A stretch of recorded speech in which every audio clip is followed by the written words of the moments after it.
नमस्कार दोस्तों। समय का प्रबंध। कई लोगों को कहते हैं, हमने सुना है कि हमारे पास समय नहीं है या समय की कमी है, हमें टाइम ही नहीं मिलता, हम क्या करें, हम कैसे चीज़ों को करें। इस प्रकार की बातें हम अक्सर सुनते रहते हैं। तो समय का प्रबंध किस प्रकार करें, इसी की दोस्तों आज हम चर्चा करेंगे। मैं हूं आपका दोस्त भीम सिंह मीणा। मैं पिछले 15 सालों से अध्यापन और परामर्श के क्षेत्र में जुड़ा हुआ हूँ और वर्तमान में प्रधानाचार्य के पद पर कार्यरत हूँ। तो चलिए दोस्तों, अपनी बात शुरू करते हैं।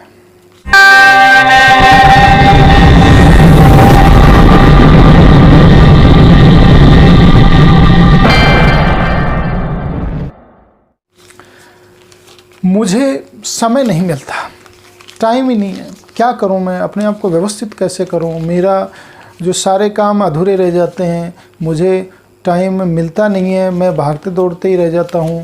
तो इसके लिए दोस्तों ये बहुत सारी आपकी परेशानियां हैं और ये शिकायतें हैं आपकी जो कि बनी रहती हैं। शायद सबकी इसी प्रकार की शिकायतें बनी रहती हैं कि समय नहीं मिला, परंतु समय तो सबको बराबरी मिलता है। जो सफल लोग होते हैं उनको भी वही समय मिलता है, जो असफल लोग होते हैं उन्हीं को वही समय मिलता है, जो सामान्य लोग होते हैं, जो मध्यम लोग होते हैं, जो उनका भी समय वही होता है। तो समय की कोई कमी नहीं है दोस्तों, समय की कोई हमारे पास कमी नहीं है। सभी के पास 86,400 सेकंड उपलब्ध होते हैं प्रतिदिन, तो वही सबके पास होते हैं।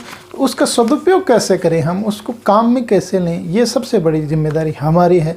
तो हम अपने आप को व्यवस्थित किस प्रकार से करें, ये आपको देखना है। तो दोस्तों, आपका सबसे बड़ा जो कर्तव्य है कि अपने समय को सदुपयोग करते रहें, और इसके लिए मैं कुछ विशेष बातें लेकर आपके आया हूँ। अगर इन बातों का आप विशेष ध्यान रखेंगे तो निश्चय आप ये शिकायत नहीं करोगे कि मुझे समय नहीं मिला या मेरा काम अधूरा रह गया या मुझे बड़ी परेशानी हुई है। आपका समय प्रबंध भी होगा और लोगों से अच्छे रिश्ते भी बनेंगे। तो सबसे पहले हमें क्या काम करना है दोस्तों, पहली बात को हम शुरू करते हैं दोस्तों कि अपने घर में जो भी या ऑफिस में जो भी अव्यवस्थित सामान है उसको हमें हटाना है। अव्यवस्थित हम क्या है कि बहुत सारी चीज़ों से घिरे रहते हैं, इतनी चीज़ों से घिरे रहते हैं कि वो हमारे काम की भी नहीं होते हैं। कुछ चीज़ें ऐसी होती हैं हमारे दैनिक जीवन में जिनको हम अधिकतर काम में लेते हैं, जिनमें ना आपकी 10 या 20% चीज़ें होती हैं जिनको हम अधिक काम में लेते हैं, और 80 या 90% जो चीज़ें होते हैं उनको हम कभी कभार, कभी सप्ताह में, कभी महीने में, कभी वर्ष में या कभी कभार उनको काम में लेते हैं, और वो चीज़ें हमारे चारों तरफ पड़ी रहती हैं, तो वो हमें इरिटेट करती रहती हैं। तो दोस्तों, इस प्रकार के अपना मैनेजमेंट कीजिए कि आपका ऑफिस है, आपका घर है, आपका कोई भी स्थान है जहाँ पर आप कार्य करते हैं, तो अव्यवस्थित सामग्री है या अनुपयोगी सामग्री है उसको आप दूर हटाएं। अगर उसको दूर हटा दिया तो निश्चय आपको खुला खुला लगेगा, खुली हवा में सांस लेने जैसा लगेगा, और आपको इरिटेट नहीं करेंगे, या जो अनावश्यक चीज़ें हैं वो बार बार आपके हाथ में नहीं आएंगी, क्योंकि वो समय बर्बाद करती हैं आपका।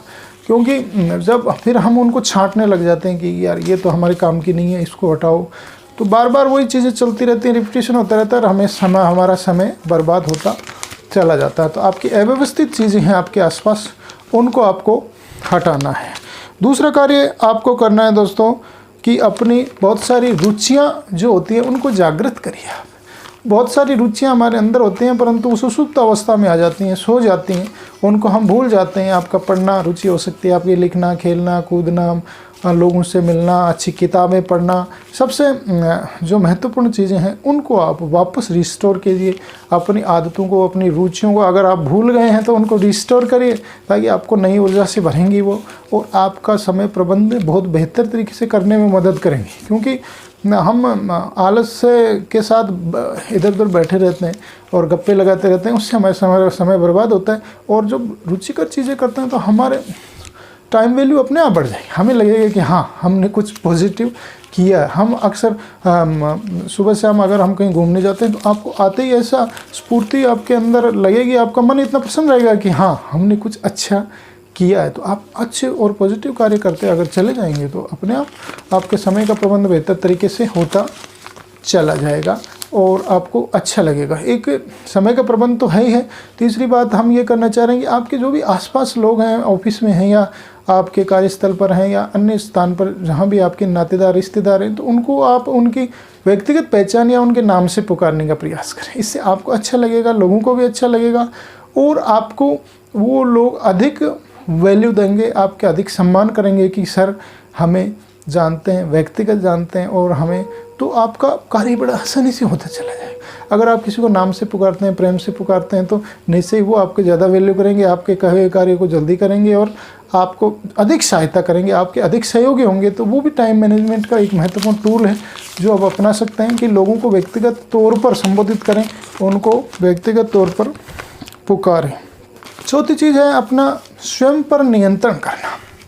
स्वयं पर अगर हम नियंत्रण कर लेंगे तो निश्चय हमारा बहुत सारा समय बचेगा दोस्तों। स्वयं पर नियंत्रण किस प्रकार से कर सकते हैं? हमारे अंदर बहुत सारी खराब आदतें होती हैं। गप्पे लगाना हो सकता है, ज़्यादा खाना हो सकता है, आलस्य के साथ सोए हुए रहना हो सकता है, या हम फालतू की चीज़ों में समय हमारा बर्बाद करते रहते हैं। तो इससे हमारा स्वास्थ्य भी खराब होता है, समय भी बर्बाद होता है और हमारी जो मन में चिड़चिड़ापन आ जाता है। तो आप क्या करेंगे? अपने आप पर नियंत्रण करें। कितना खाना है, क्या खाना है, कब सोना है, कब उठना है, किससे मिलना है, कब आपको बातें करनी है, कब अपना ज़रूरी काम करना है।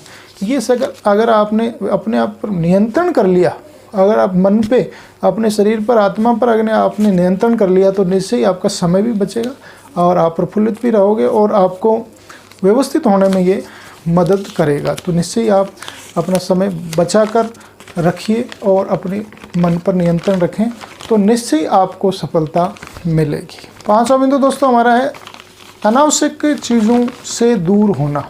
हमारे अंदर बहुत सारी अनावश्यक चीज़ें हो सकती हैं जिन्हें हम गाए बगाए करते रहते हैं और उन अनावश्यक चीज़ों के कारण हमारा समय बर्बाद होता चला जाता है। बहुत सारे टेलीविज़न आप देखते हो, या मोबाइल में गेम खेलते हो, या आप फालतू की गप्पे लगाते हो। बहुत सारी चीज़ें हैं जो आप अनमने ढंग से ही सही करते चले जाते हैं, तो वो हमारा समय बहुत ज़्यादा बर्बाद करती हैं। तो ऐसी चीज़ों को पॉइंट आउट करिए जो आपके समय को बर्बाद करती हैं। उनको अगर आप नोट कर लोगे तो वो धीरे धीरे आपकी छूटती चली जाएंगी और आपका समय बचना प्रारंभ हो जाएगा। बहुत सारी बातें हैं दोस्तों, ये तो बहुत कम बातें हमने बताई हैं। बहुत सारी और बातें हैं जो आप पॉइंट आउट कर सकते हैं, ढूंढ सकते हैं कि हमारे जीवन में समय बर्बाद कहाँ हुआ है, क्योंकि आप अपने जीवन को बेहतर तरीके से समझ पाते हैं और आप देख पाते हैं कि मैं दिन भर में वास्तव में क्या करता हूँ। तो अपने समय को सुधारने के लिए, बचाने के लिए, उसको व्यवस्थित करने के लिए आप ज़्यादा शोध कर सकते हैं अपने ऊपर, और वो शोध करिए और अपने समय को व्यवस्थित करिए। हमारी शुभकामनाएं आपके साथ हैं दोस्तों। हमारे वीडियो आपको कैसे लगते हैं कमेंट सेक्शन में ज़रूर बताएं। कृपया इसको सब्सक्राइब करें और शेयर करें। हमारी बातें आपने सुनी, बहुत बहुत धन्यवाद, शुक्रिया।